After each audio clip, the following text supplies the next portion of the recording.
Dr Jekyll and Mr Hyde, page 8 of the Wordsworth edition. I'm reading from the very top of the page. There he opened his safe, took from the most private part of it a document endorsed on the envelope as Dr Jekyll's will, and sat down with a clouded brow to study its contents. The will was a holograph, for Mr Utterson, though he took charge of it that it was made, had refused to lend the least assistance in the making of it. It provided not only that in the case of the decease of Henry Jekyll, MD, DCL, LLD, FRS, etc., and all his possessions were to pass into the hands of his friend and benefactor Edward Hyde, but that in the case of Dr Jekyll's disappearance or unexplained absence for any period exceeding 3 calendar months, the said Edward Hyde would step into the said Henry Jekyll's shoes without further delay, and free from any burden or obligation, beyond the payment of a few small sums to the members of the doctor's household. So we have Utterson having in chapter 1 learnt that Jekyll was somehow connected with Hyde, who'd beaten a young girl very brutally, and has used a cheque signed by Jekyll to pay off the parents about this. Now we realise that Utterson has a particular interest in the case because he's been the lawyer for the will that Jekyll's written, and this will sets out very clearly that Edward Hyde will inherit everything. This is quite important because we realise that the connection between Edward Hyde and Dr Jekyll is very strong indeed. You don't write out a will to someone unless you're really, feel they are almost your family, and that's who normally inherits. I thought, now halfway down the page of page 8, Utterson says, "I thought it was madness," he said, as he replaced the obnoxious paper in the safe, "and now I begin to fear it is disgrace." So he begins to fear that somehow Jekyll is being blackmailed. He's got some disgraceful secret that he doesn't want revealed, Edward Hyde to reveal to him, and now he begins to worry about this. Notice how Stevenson is building up suspense here. Utterson then goes to visit Dr Lanyon, who is a very self-satisfied, which is described as hearty, healthy, dapper, red-faced gentleman, drinking too much wine, prematurely white, and boisterous and decided manner. So he's boisterous, very lively, decided, very decisive, knows exactly what he's thinking. That's quite important because obviously later on in the novel, Lanyon's attitudes become very different. And Lanyon, on page 9, second paragraph, says, "We had," was his reply, in response to Utterson asking if he had a common bond, "but it is more than 10 years since Henry Jekyll became too fanciful for me. He began to go wrong in mind, and of course I continued to take an interest for old sake's sake, as they say. I have seen devilish little of the man, such unscientific balderdash." So Lanyon's very critical, being a scientist himself, of the scientific methods of Jekyll, and that's quite important. That Jekyll's doing stuff that's not the run-of-the-mill scientific experiments. And then right down on the bottom of page 9 is a very interesting description, and this is a description of a dream. And obviously this novel, we learn, was written by Stevenson after a powerful nightmare. Utterson seems to have a very similar dream to Stevenson's, actually. Let's read this now, page 9, bottom paragraph, second sentence. "Hitherto it had touched him on the intellectual side alone." This is the matter of Henry Jekyll and Mr Hyde. "But now his imagination was also engaged, or rather enslaved." So in other words, Utterson's become utterly gripped, almost addicted to finding out this story. and as he lay and tossed in the gross darkness of the night and the curtained room, Mr. Enfield's tale went by before his mind in a scroll of lighted pictures.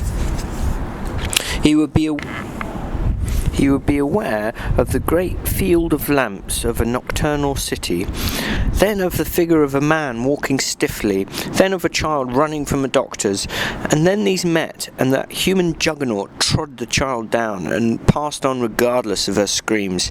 Or else he would see a room in a rich house where his friend lay asleep, dreaming and smiling at his dreams, and then at the door of that room would be opened, the curtains of the bed plucked apart, the sleeper recalled, and lo!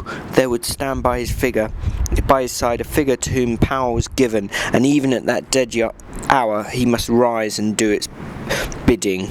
The figure in these two phases haunted the lawyer all night, and if for any time he dozed over, it was but to see it glide more stealthily through the sleeping houses, or move more swiftly, still more swiftly, even to dizziness, through wider labyrinths of the lamp-lighted city, and every street corner crush a child and leave her screaming. And still the figure, this is the top of page 10, had no face by which he might know it. Even in his dreams it had no face, or one that baffled him or melted before his eyes, and thus that there sprang up and grew apace in the lawyer's mind a singly strong, almost inordinate curiosity to behold the features of a real Mr. Hyde.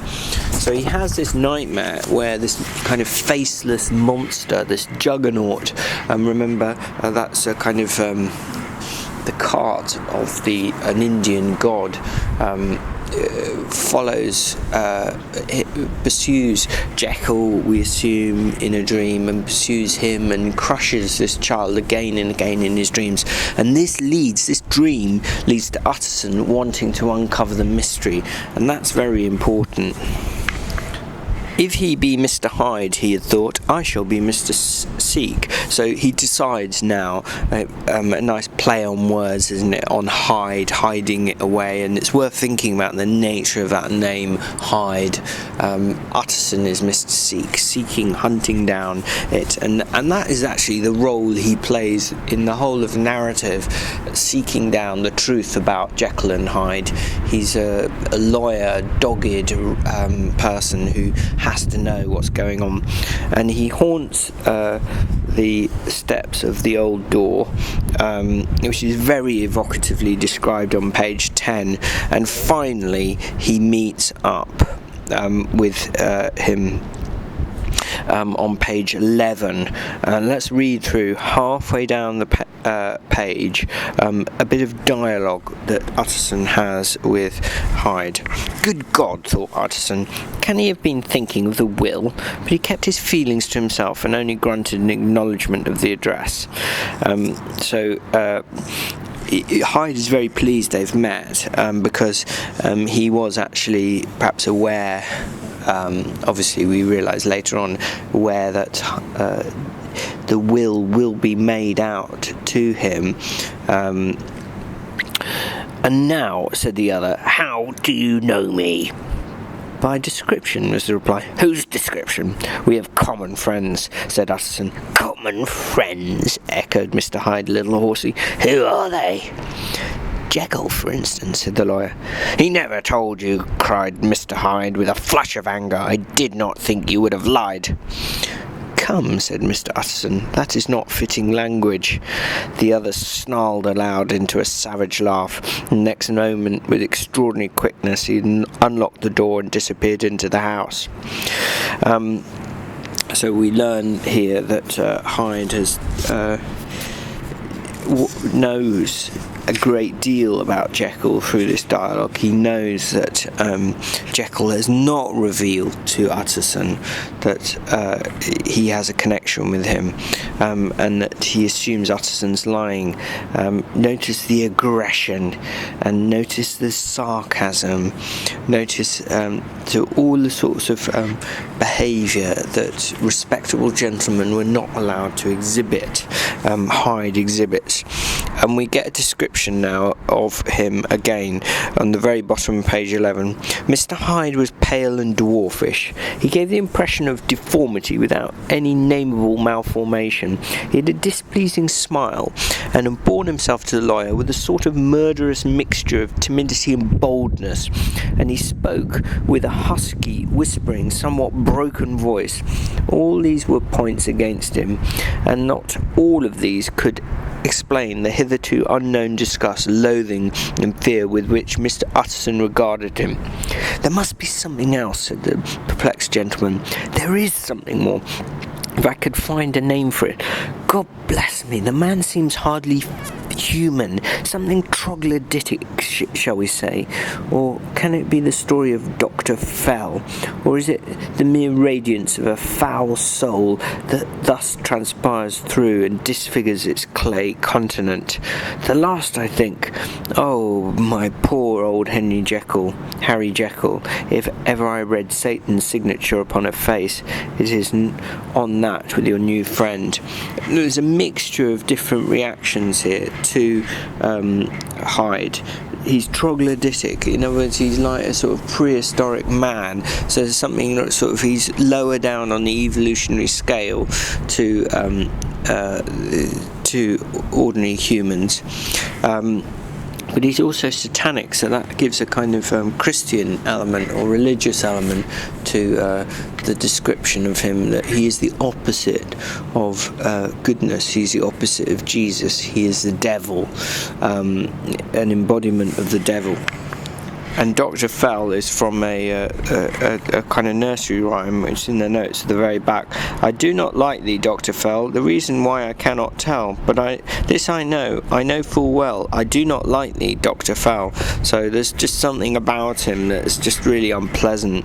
And Utterson is deeply worried, isn't he, about his poor friend Henry Jekyll. Right, page 13. The second paragraph is important here. "And the lawyer set out homeward with a very heavy heart. Poor Henry Jekyll, he thought. My mind misgives me he is in deep waters. He was wild when he was young, a long time ago to be sure, but in the law of God there is no statute of limitations. It must be that. The ghost of some old sin, the cancer of some concealed disgrace, punishment coming, pede claudo, years after memory has forgotten and self-love condoned the fault." So Utterson's trying to work out how Jekyll can be connected with Hyde, and he's convinced that there's some ghost of old sin, something that he did in the past that was come back to haunt him, or some concealed disgrace, the cancer of some concealed disgrace, so something that's eating away a really bad thing he's done that Hyde's blackmailing him for. And pede claudo means on halting foot, and something kind of limping behind from his memory that's been forgotten, that's coming haltingly after him. So we have Utterson trying to rationalise what's going on. And then the mystery deepens at the end, page 13, the last section of this chapter. This Master Hyde, if he was studied, thought he, must have secrets of his own, black secrets by the look of him, secrets compared to which poor Jekyll's worst would be like sunshine. Things cannot continue as they are. It turns me cold to think of this creature stealing like a thief to Harry's bedside. Poor Harry, what awakening, and the danger of it. For if this Hyde suspect the existence of will, he may grow impatient to inherit.